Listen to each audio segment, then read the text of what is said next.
Good morning, everyone. Welcome to this week's Insight APSAD webinar. I'd like to begin by acknowledging the traditional owners of the land on which we're all meeting today, to pay my respects to elders past, present and emerging, and also extend that respect to any Aboriginal and Torres Strait Islander people who might be joining us out there in webinar today. So my name is James. I'm one of the clinical educators here with Insight. And today we have two speakers, both who are coming from Queensland Health. We have Dr. Felicity Jensen, who is currently the assistant to the Chief Health Officer, and also Dr. Bill Loveday, who is the director of the Monitored Medicines Unit. Now, this is the first of a series that is being presented on some of the new developments, both legislatively and I guess operationally, around QScript.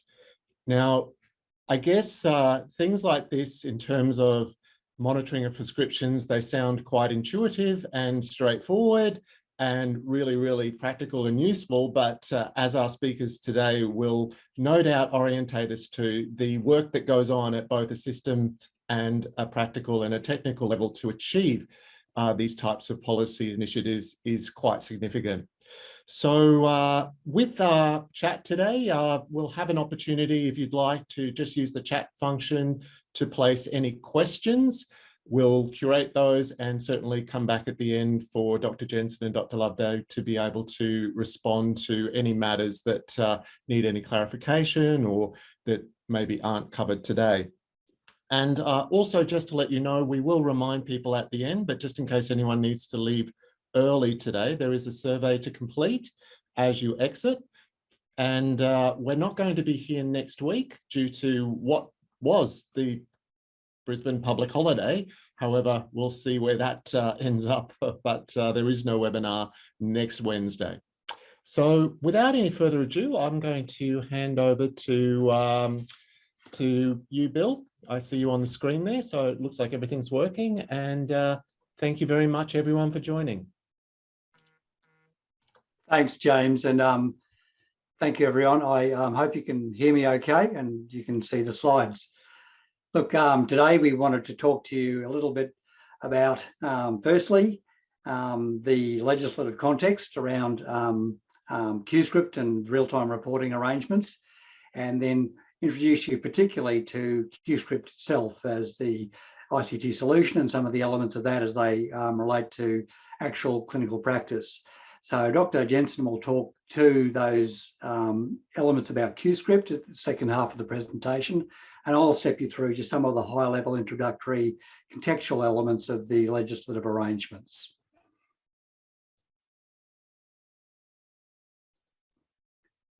So just going through that, we would like to acknowledge the traditional owners of the land on which this event takes place and pay the respect to the elders past, present and emerging.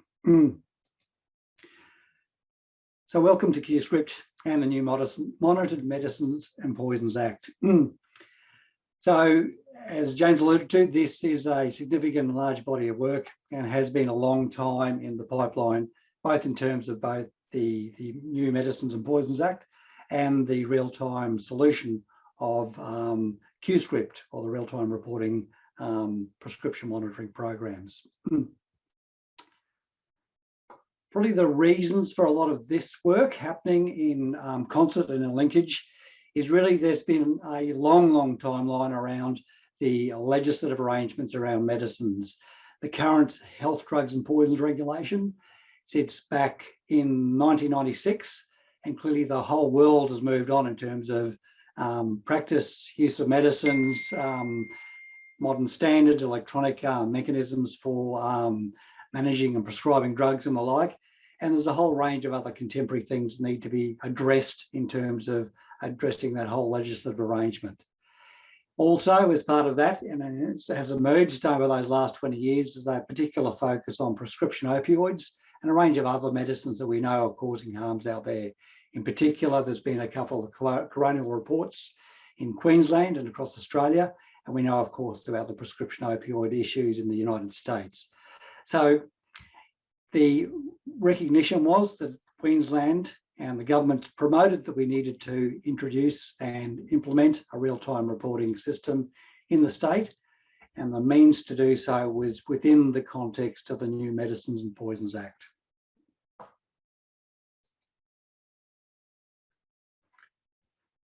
So the challenge in terms of moving forward with a new legislative structure is that we want to create a system level control over the use of medicines that actually promotes the good and quality use of medicines and then reduces any of the harms from the inappropriate use of those substances out there in the community.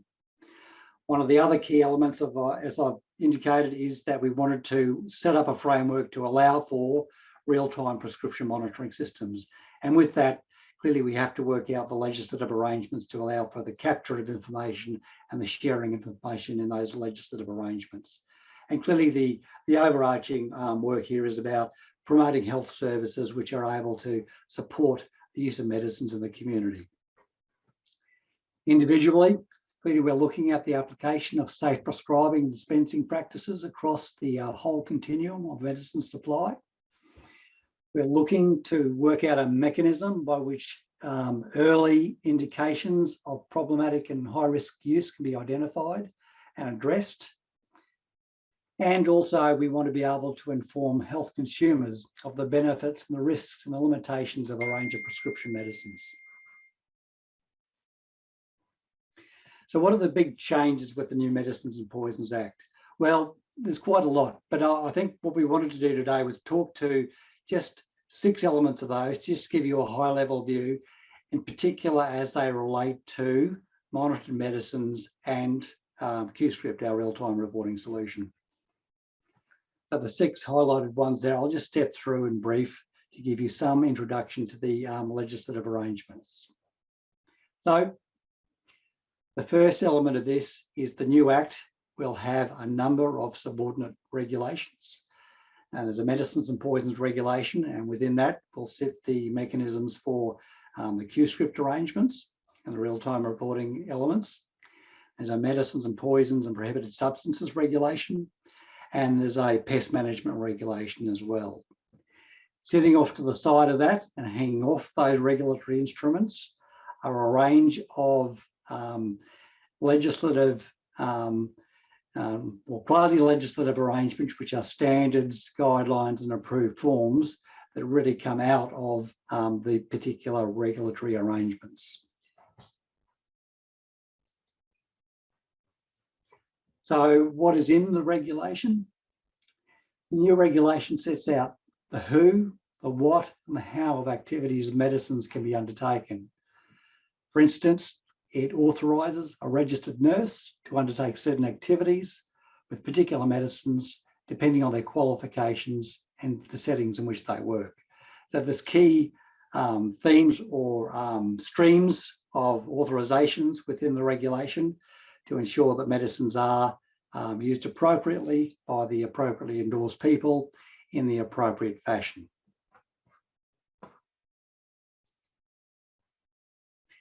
There is new terminology in the regulatory arrangements and the legislative arrangements. And this, in particular, one element is the description of prescribing, which is now described as the action of a practitioner who authorises the supply or administration, and also now includes the writing of a prescription for a pharmacist and also writing on a medication chart. So there's just subtle nuances there in terms of how prescribing was previously described under the old arrangements, and we're just trying to sort of standardise that across the legislative arrangements. Approved persons. Previously, in the Health, Drugs and Poisons regulation, we had the mechanism called endorsements, describe what an individual's authority was to use certain scheduled medicines. As in a medical practitioner's endorsement, authorises them to obtain, possess and prescribe medicines. Under the new scheme, individuals who are able to deal with medicines because they have certain qualifications are referred to as approved persons. And all the definitions for the new terminology can be found in the dictionary section or in the content of the regulation. And there's also new terms to describe the S2, S3, and S4 medicines. While those terms remain at large, we have now grouped them in particular categories of risk in terms of how the regulatory structures apply. So most of the controls on medicines in the regulation relate primarily whether a medicine is a Schedule 2, 3, 4, or an 8. However, there are some new terms to describe these. The term drugs of dependence is no longer used to describe substances which are known to be subject to misuse and diversion. Rather, the term is diversion risk medicines. And this includes all Schedule 8 medicines and some Schedule 4 medicines, such as performance and image-enhancing drugs, such as anabolic steroids and pseudoephedrine. The term high-risk medicines refers to the group of medicines for which self-prescribing and self-administration is not authorised. The term monitored medicines is a new term that is used to describe the medicines that will be monitored under Queensland's real-time prescription monitoring system, QScript. At this time, this list is identical to the high-risk medicines that may change depending on what medicines are considered to be potentially harmful and being misused in the community. So we have a legislative arrangement under the regulation where we would be able to amend that list from time to time as new medicines emerge of concern. In the new scheme, restricted medicines refers to a group of medicines that are restricted to specialist medical practitioners' use. These medicines are known to have potentially serious side effects and are listed in the Appendix D of the Poison Standard, which is the document put out by the Therapeutic Goods Administration. And they include medicines such as clozapine, thalidomide, and the approved opioids used in opioid treatment programs. Hence the slight overlap there with the monitored medicines and this restricted medicines group.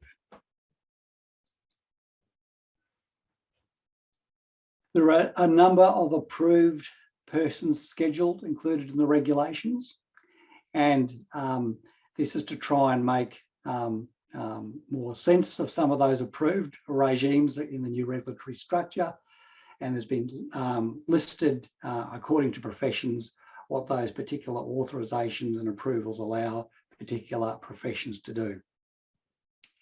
And these detail the activities that can be undertaken by the particular professional groups, medical practitioners, so medical specialists, nurses, dentists, veterinary surgeons, etc.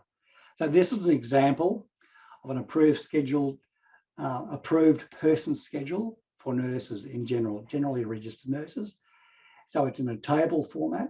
So hopefully it's for easier comprehension and reading. And it will also be able to be found at the end of the medicines regulation. So the first column indicates the activity with the medicine, and the second column indicates what type of medicine, and the third column indicates any limits to the scope of that activity.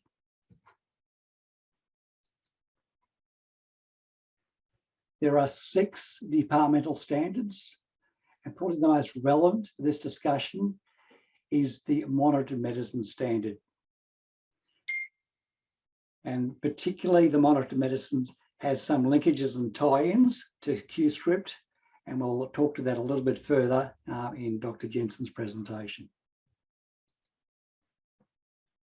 But basically, to give you an overview of the monitored medicine standards, they provide the minimum requirements necessarily to comply. So they're outcomes-based. They were developed by a range of specialist inputs, and we had a number of multidisciplinary groups involved in the preparation of these standards. If there is an adverse event with a patient, prescribers or the pharmacist may be required to show how they complied with the monitored medicine standard. The standard itself does not require prescribers or pharmacists to do anything that would be considered above already established good professional practice. And we've also developed a companion document to go with the monitored medicine standard to provide examples of how to comply with the standard. So all of these documents, once the legislative process has been signed off and approved for the various mechanisms, will be available when the legislation commences.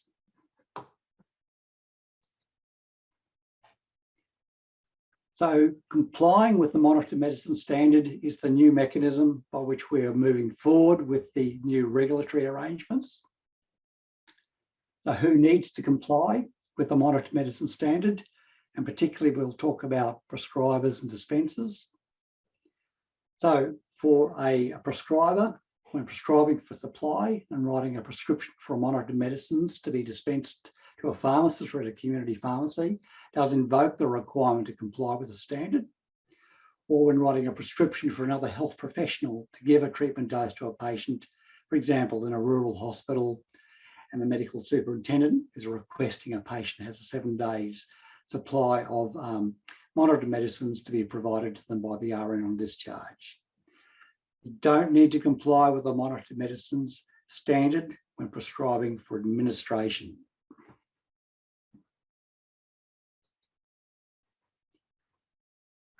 An example of one of the outcome measures included in the prescribers section of the monitored medicine standard, and this outcome measure is particularly relevant for the opioid treatment program, and this is hoped this will ensure that most OTP patients are managed by either one prescriber or in an arrangement with suitable agreements between both prescribers involved in that person's care.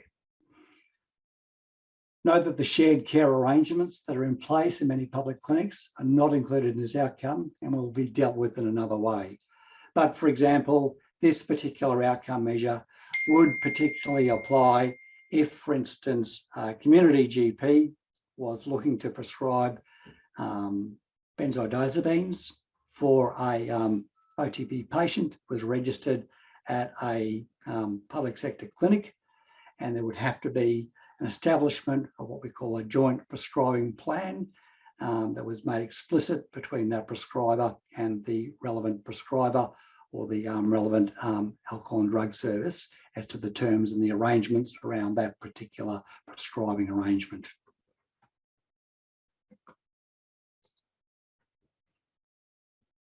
This is an example of the dispensing requirements in the standard for pharmacists. So a dispenser must be able to take suitable steps to demonstrate they have reduced the risk of any harms from monitored medicines. And in particular, if they have concerns about the use of monitored medicines in a patient, they should have and document any of the interventions and the assessments they've undertaken in that circumstance. What else is changing? So under the new Medicines and Poisons Act, the requirement to obtain an approval from the department to treat a drug-dependent person is no longer required. What has to happen now is a number of other activities in terms of looking up QScript for the monitored medicines history of that patient, and also the complying with the new standard. There's no longer any requirement to report long-term use of S8 medicines to the chief executive, and that was actually removed from the regulation some time ago, because all prescribers and dispensers will have now a full view of that information. Health practitioners prescribing for the opioid treatment program will be required to have a prescribing approval under the new Act. So in some senses, that doesn't change the arrangements that were in existence under the Health, Drugs and Poisons regs. And we've streamlined some of the arrangements for the psychostimulant approvals for those S8 psychostimulant drugs. There are some changes in how the opioid treatment program is managed, and the main one there is that written instructions are being replaced with QATP prescriptions. What else is changing? Prescriptions for dispensing. Date of birth is now required on all prescriptions for monitored medicines. A prescribing approval number, if any, has to be now written on the prescription, and that'll apply for, in particular, opioid treatment program prescriptions. The digital images of paper prescriptions and need annotations to be sent directly to the proposed dispensing pharmacist, and will have to be, and a paper version of that will have to be sent as well as part of the arrangements, which again emulates the current arrangements with the digital and fax scripts arrangements. Some changes to the storage system arrangements, in particular for S8 medicines, and there'll be a new standard that will flow from the regulation around the requirement for the storage of S8 medicines. And in particular, OTP medicines may be kept out of the safe if secure and in the presence of a pharmacist. The S8 medicines register requirements will also now include specifications for the electronic register arrangements. There are going to be some particular transitional arrangements when the government does announce the date for the commencement of the new Act and the regulation. So from the commencement, there will be a 1 month requirement that we have to have new OTP prescriber approvals in place before the HDPR arrangements for those OTP prescribers will expire. So that will be one of the priority bodies of work for Monitored Medicines Unit going forward, to ensure that those prescribers are appropriately approved under the new regime. From 1 month after the commencement of the new Act, it will be mandatory for all prescribers and pharmacists to look up QScript under the new Act, and that under the transitional arrangements, any of the QOTP written instructions written before that date will be valid for the length of that particular written instruction. But after commencement date, all the instructions for supply of OTP opioids will be required to be on an OTP prescription. So I'd like to now hand over to Dr. Jensen to talk to the QScript implementation. Thanks, Bill. Morning, everybody. As Bill has outlined, one of the most significant changes in the new Medicines and Poisons Act will be the introduction of real-time prescription monitoring. And as you know, while we've had S8 reporting for many years, it's never been available in real time, enabling health practitioners to have information about a patient's monitored medicines history at their fingertips.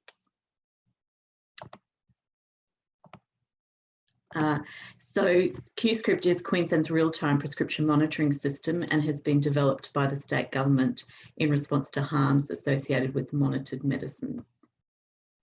So I'm just trying to gain control. I think it's worked. Yes. So here are some of the benefits of a real-time prescription monitoring system. Most notably, in particular, the monitored medicine prescribing history would be available in real time to prescribers and to pharmacists. Here are some of the unintended consequences related to real-time prescription monitoring based on international data and also the approach seen in other states and territories in Australia. Activities intended to prevent harm can result in unintended consequences if they're not supported by the right clinical approach. And obviously we want to avoid these unintended consequences. Abruptly ceasing a patient's monitored medicines or refusing to prescribe or dispense the monitored medicine in a person's care who's been taking that medicine for a long time is something that we should obviously try to avoid at all costs. And research has shown that these effects are common when a real-time prescription monitoring system is introduced, most notably in the US, where some of the research shows that deaths associated with opioids did not decrease despite a decrease in prescribing in those particular states that had introduced real-time prescription monitoring. Patients had moved from the licit to the illicit markets. So for those of you who are attending the APSAD conference this year, there'll be a number of presentations, particularly from Victoria, reviewing the effects of their Safe Script program from the medical, pharmacy and patient perspectives. And that research will again highlight the need to focus on some of these known unintended consequences. So this slide shows you, describes the patient's journey. The prescriber and pharmacist are not required to enter in any data into the system All the prescribing or dispensing data is collected by the use of a PES, so prescription exchange service. All pharmacies will be required to be connected to a PES within 1 month of the commencement of the Medicines and Poisons Act to ensure that all dispensing data is available to prescribers and pharmacists in real time. Prescribing software may be connected to a PES, but it's not a regulatory requirement. So the cycle, as you can see, is that the patient visits the prescriber checks QScript and proceeds to write a monitored medicine prescription. The patient would then present the script to a community pharmacy. Pharmacist checks QScript and would dispense the medication. All of that data is immediately entered into QScript and available in real time for the next prescriber or dispenser to see. And please note regarding user security that Queensland Health has mechanisms to regulate unauthorised access to patient files. So for example, searching for an MP or a celebrity in QScript is an offence, unless of course you're directly involved in that person's care. If you're not involved in that person's care, then you're not permitted to search for their history in QScript. And patient searches by health practitioners will be logged and can be audited for inappropriate use. Sorry, just coming back. So when will QScript be available? So obviously this is dependent on the commencement of the new Medicines and Poisons Act. And due to the impacts of COVID, the commencement of the Act and the subordinate legislation was delayed. However, it's anticipated that the commencement date will be in the final quarter of 2021. And looking up QScript when prescribing or dispensing a monitored medicine will be mandated within 1 month of commencement of the new Act. So who can access QScript? So once the Medicines and Poisons Act commences, these health practitioners will be able to access QScript. And please note that at this stage, it has been limited to these health practitioners you can see on the screen who are able to prescribe and to dispense. However, Queensland Health acknowledges that it could be quite useful for other staff members, such as registered nurses working in alcohol and drug clinics, to be able to have access. And this will be considered in the ongoing evaluation of the implementation of QScript. Which medicines are captured by QScript? And note, obviously, this is subject to parliamentary processes. However, these are the proposed list of medicines that would be captured. Please also note that products that contain medicinal cannabis are captured in QScript, and the way in which the medicines were chosen was based on international local research and also looking at other state and territory data. There was broad multidisciplinary consultation with respect to this list, but as I said, it's obviously subject to parliamentary process. So how does QScript work? QScript is designed to integrate with your dispensing software if it is PES enabled, and that's the same software that allows for electronic prescribing. If your software is compatible, you then receive a pop-up notification, which you can then click through to get to QScript. These pop-up notifications can either be red, amber, or green. And when you receive a pop-up notification, you simply click on the link and you'll be taken directly to the QScript patient record where one exists. And there you can access the previous history of monitored medicine prescriptions, which have either been prescribed or dispensed. If you're accessing the system through the web portal, you will see the same red, amber, or green alert, but it will be contained in the patient's record once you've completed the patient search. Please note this is dummy data, not real patient data. This is an example of what QScript would look like when you're accessing through a pop-up notification. So in this case, there's a dummy patient, Fabio Gordon, and the following slide will show you the landing page when you access through the web portal. So this is the landing page when you access through the web portal. You then need to insert the patient details to conduct the search to find the patient that you're looking for. The pop-ups and alerts are shown on this slide. So a red notification is a high-risk clinical scenario, and this flags that there is a patient record and that this high-risk scenario has been identified. For amber, there is a patient record, but there's no high-risk clinical scenario which has been identified. And green notification means that there is no monitored medicine history available for that patient. However, it might be useful to remember that the patient may have been prescribed a monitored medicine under another name. So you might wish to conduct a manual search. For example, if someone comes in and they state their name is Jim, but you could search also under James. So there are 6 high-risk clinical scenarios identified by Queensland Health, and it's anticipated that these high-risk red alerts will simply notify a prescriber that they may need to look more carefully for this patient and may need to consider some risk mitigation strategies to reduce the potential for harm associated with ongoing prescribing or dispensing. There's always a risk for a patient with a red alert that they'll be simply refused a prescription, which may lead to increased harm for that individual patient. And it's likely that some of these patients may then find their way to alcohol and drug services for assessment. Some exciting work that's occurred alongside the development of the QScript system is a dedicated online QScript learning portal for health practitioners. And in collaboration with Insight, Queensland Health has developed a free CPD accredited QScript learning portal that'll be available leading into the rollout of QScript. And it discusses various scenarios such as QOTP registered patients and clinical considerations in their treatment. And the learning modules are designed to be interactive and provide short information videos from experts such as Dr. Chu, who's featured here. The QScript learning packages, this is the first in the series, and it's recommended as the modules will give health practitioners a good understanding of QScript and a more in-depth look at the high-risk clinical scenarios. So we recommend that you proceed through the different modules. There are also further webinars in the QScript webinar series, which have been shown as hosted by Insight. And in addition, Queensland Health will provide 2 webinars aimed at medical practitioners, nurse practitioners, pharmacists, pharmacy owners, and practice managers. So at this stage, there'll be a couple that are scheduled for later in this year. They'll be run via Zoom when the Medicines and Poison Act commences, hopefully within the first week of its commencement.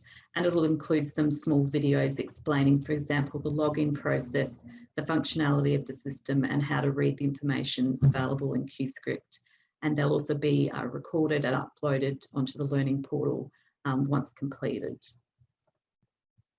These are also some web links which you might be interested if you want to review further information about the QScript system. And I think that takes us to questions. I've noticed that people have been writing in the chat. I'll hand back to Bill and we'll attempt to answer your questions.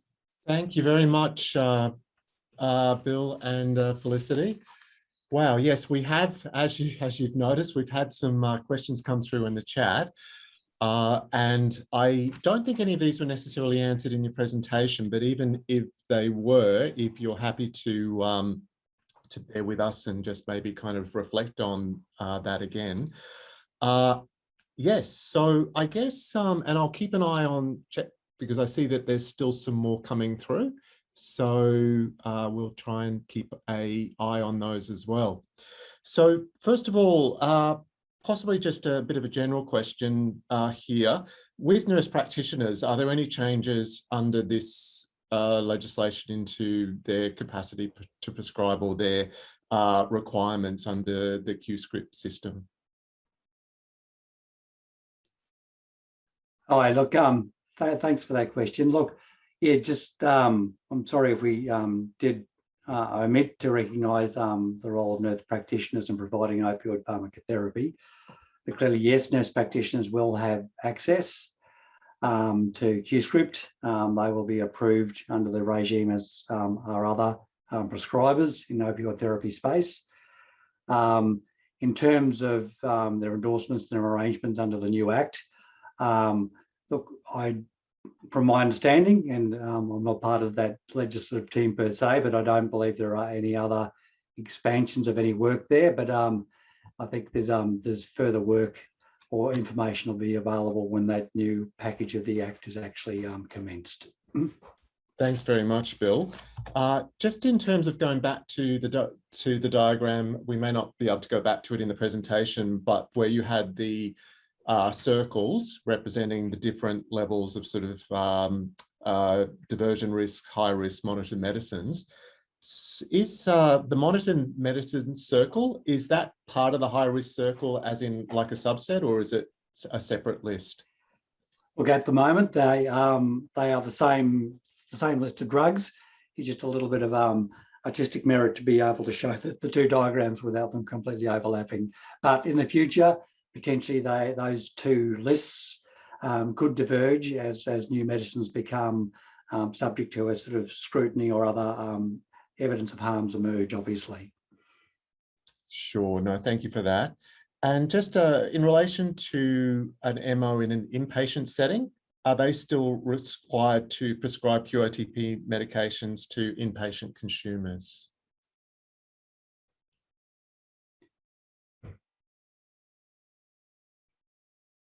Sorry, I'm not quite sure of the question there. Sure. That's look, all right. Yeah. I think it's about, would there be any changes under these arrangements in the legislation to what might currently happen where an MO in an inpatient setting may be having to take over, I guess, a period of prescribing during the time that they're in an inpatient setting? But if not, maybe we can get the question to put some clarification. I'll take that on notice. I just probably just need to pull that apart a little bit further rather than answer that off the cuff, if that's okay. No problem. Thank you for that. And if the questioner who put that forward wanted to put anything in the chat to clarify that, we're happy to take that on board. I think we'll have time this morning. This is about the digital images pertaining to the scanned scripts. And I think there was a mention that these would need to be annotated. So just a question around what constitutes the annotations, or how would they need to be annotated?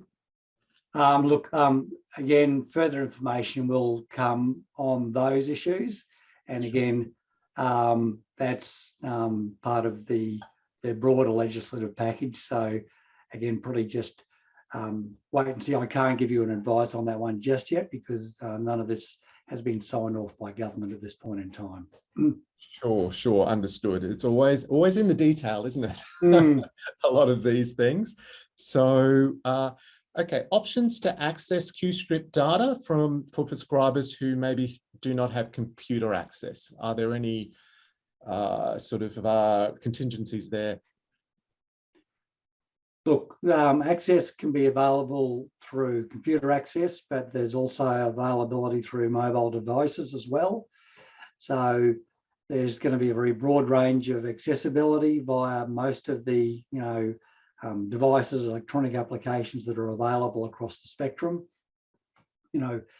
Clearly, if someone is in a position where they don't have any level of access via a device, computer or tablet, phone, etc., and they need to make a decision as to the prescribing or the treatment of a person with a monitored medicines, there are provisions in the Act that allow for a reasonable excuse for not looking up if that's an emergent situation where they need to make that treatment decision. Sure, no, thank you for that, Bill. Felicity, I don't know if this is a question for you because I know you covered off on some of the iatrogenic effects of these things, the unintended consequences. This relates to any research on impacts on alcohol and drug services, so specifically high-risk clients being pushed out of GP services into addiction clinics. Yes, so there has been some research obviously around the unintended consequences and then the flow-on impact to drug and alcohol services. I'm not aware of any quantitative data though about what the shift would be, but certainly that's something that we need to be aware of, that it may have further intake and uptake within the service. Yes, certainly. I know there was a lot of planning around that sort of thing when codeine was rescheduled and those sorts of things. So imagine some sort of process similar, or hope some process similar to that. Thank you. Will QScript be linked to IEMR? This is obviously a very internal Queensland Health question in terms of being able to provide notifications. Not that I'm aware. Bill, do you want to? Yeah. Yeah. So thanks, Felicity. Yeah, no, not at the moment. It's not able to be linked with either IEMR or iPharmacy at the moment. There is work underway. The version of iPharmacy that needs to be upgraded across the whole of the QH public sector system is version 11, and the area in charge of iPharmacy is aware of the QScript requirements, and they're sort of building that business case at the moment. I know that the Victorian Department of Health and Human Services is also looking at a trial as to what can be done in terms of IEMR in their environment. So we're watching that to see how that could be done in terms of integrating their system, their SafeScript system, because it's built on a very similar platform to QScript. Wow, certainly. Yes. All these things that sound intuitive and common sense. Isn't there a lot to consider with the rollout of them? Just on that, just continuing on with going through the questions as they've come through this morning. Do authorised persons or prescribers have to check all scripts every time they prescribe, or only if they are prescribing a monitored medicine? And the second part to that question is, how will, if it is just about when prescribing a monitored medicine, how will prescribers know when the list changes, given that GP software is not doing electronic scripts yet, or not all GP software is doing electronic scripts yet? I can repeat any of that if it was all No, one go. thanks, James. I think that the first thing is, look, it's only monitored medicines that have that requirement for lookup. So it's not all the scheduled medicines. And two, if there is any change, clearly we'd be engaging with both the professional groups, the various stakeholders, and also the dispensing software applications in terms of those requirements, if there's any changes to those medicines, to make sure, one, they get ingested into the system via the dispensing software applications, and two, alerting prescribers to their lookup requirements for those new monitored medicines when they emerge. Great, no, thank you for that. And I see there's a couple of comments, and our great team here at Insight's been able to respond to questions around CPD points for the modules that are available in the QScript e-learning. So hopefully that's answered those questions, or if it's not clear, pop another follow-up question in and we'll try and look at that for you.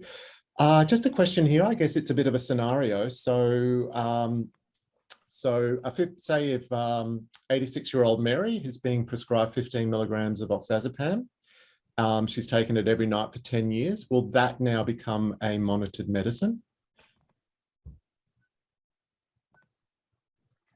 Yes. Well, sorry, Bill, you go. No, you go, Felicity. I mean, it's subject to parliamentary process at this stage, but my understanding is that on the proposed list it would be. Right, okay.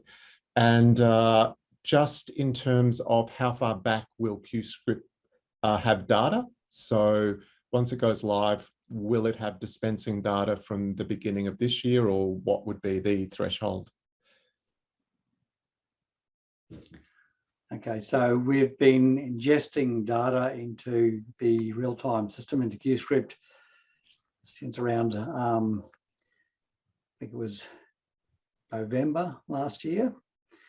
And we've also pulled across all of the OTP registrations of OTP patients over the last 5 years.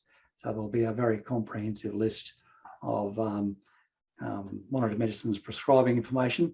However, just bear in mind, the information available in the system is only at the moment able to capture S8 because the new scheme hasn't commenced. So the S4 monitored medicines will only really be available from the commencement date of the new Act. Okay, right, gotcha, thank you. Sorry, I'm just going to, okay. So we've had a few more questions come through, so we're doing okay for time. So thank you very much, everyone, for hanging around. So here's a question. When it says codeine, does that mean, say, Nurofen Plus or those types of kind of combination products? Bill, do you want that one? Look, by and large, every codeine preparation will become a monitored medicine, either the S4 or the S8 preparations. Gotcha. Yeah. No, thank you for that. Now, I'm just catching up on some of the questions here. So hopefully, as I read them, if they'll come through okay. So I note for prescribing for administration is exempt from requirements to check QScript. So if doctors starting monitored medicines in hospital for inpatients, do they need to check QScript at the point of initiation or just at the point of discharge, i.e. writing a discharge script for dispensing? Well, I suppose in fairness to the patient, they should probably do it at initiation, particularly because if they're going to initiate and then change it on discharge, there wouldn't be much point. So, I mean, it would be more rational to do it on initiation. Right. No, thank you for that. Does QScript have the ability to add a note? For example, if you are informed if a patient is diverting their monitored medications? I saw before that it was read only, so I'm guessing I might know the answer to that, but I'll let you, the expert, speak. No, the system is read only, so the only information that will be coming from health practitioners is from community pharmacy dispensing applications in terms of dispensed medicines information. Sure. Now, just probably some clarification questions here as well. And the questioner here apologises if it was missed in the presentation, but will QScripts also show data from private scripts? Yes, any monitored medicine script, PBS or private, will be captured by the system. Great, thank you. And will Queensland Health contact GP practices and pharmacies directly to advise when the Act will come into effect and when they need to get this all up and running and, you know, to be able to, I guess, get ready to comply? Is there going to be a lead-in time? Look, every registered pharmacist and eligible prescriber has already been emailed to get themselves set up and to register for QScript, and that was done in May this year. There's ongoing comms going out to all the professional bodies.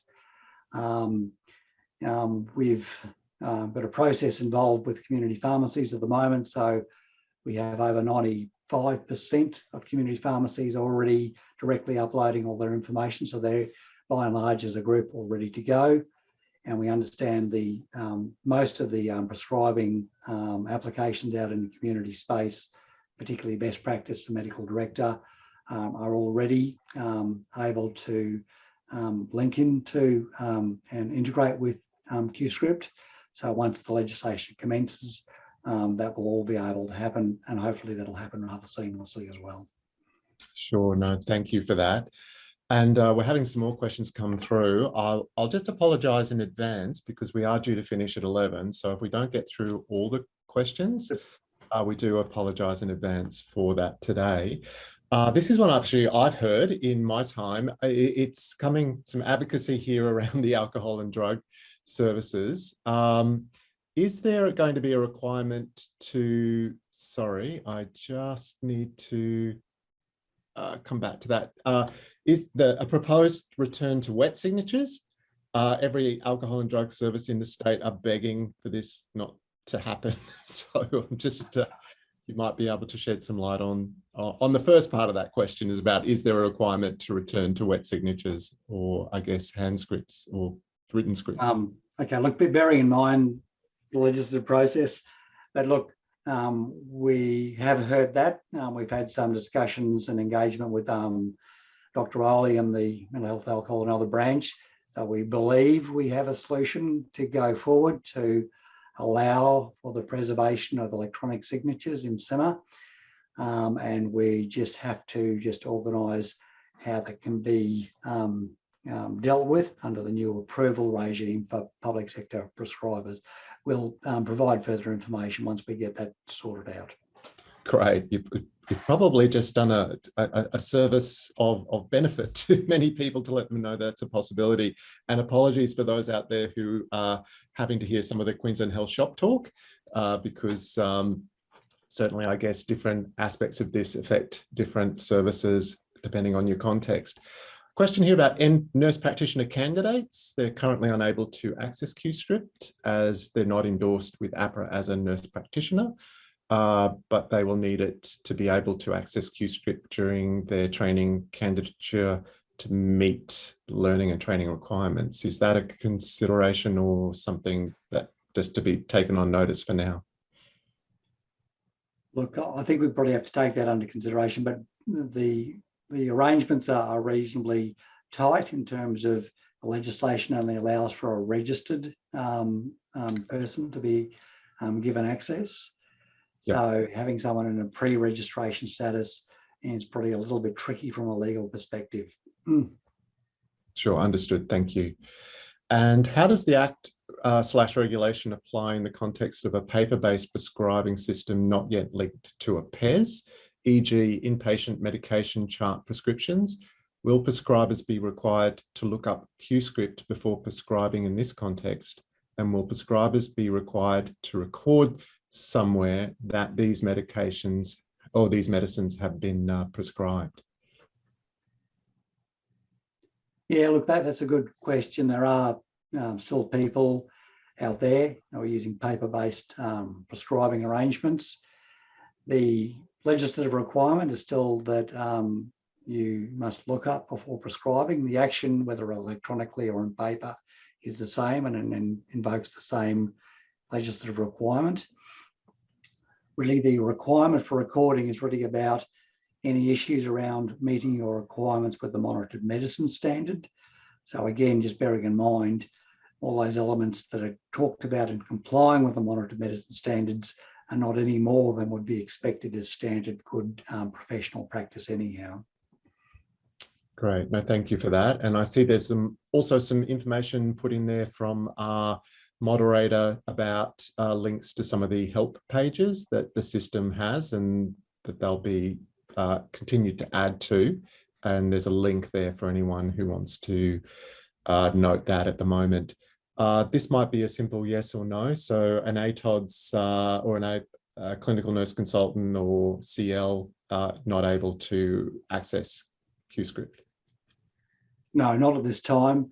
We're certainly aware of the interest and the need in terms of that being the range of different health professionals involved in the care of a patient.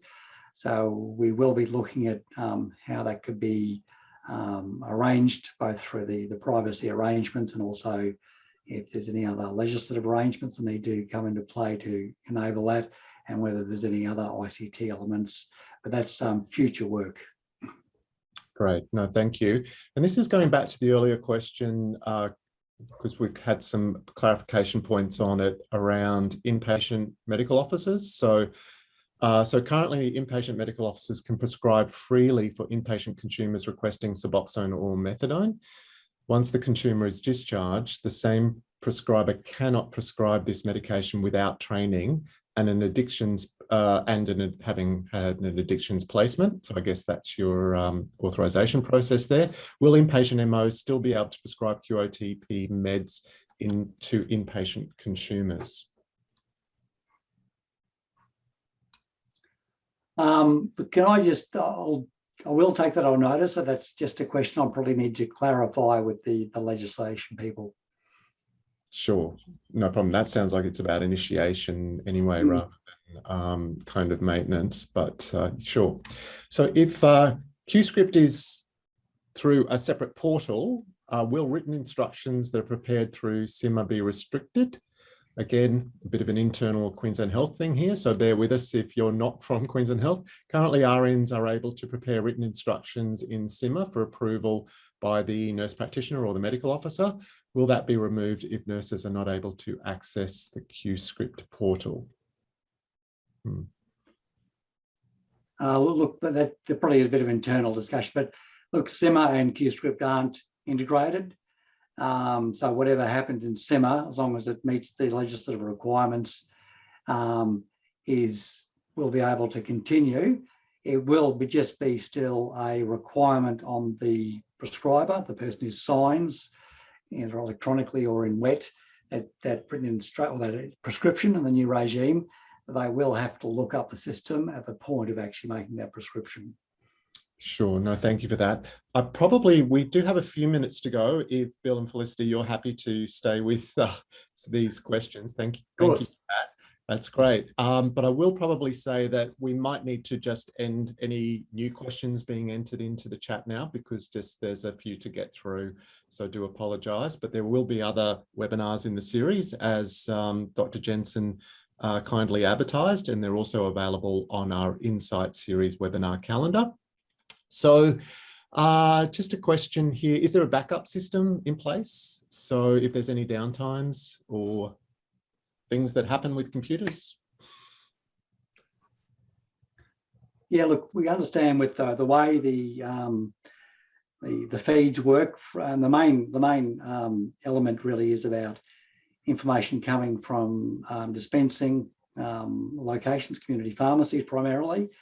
So there is some capacity if they're pushed offline for a certain amount of time, then information will be, still maintained in those dispensing applications and be able to upload once those systems come back online.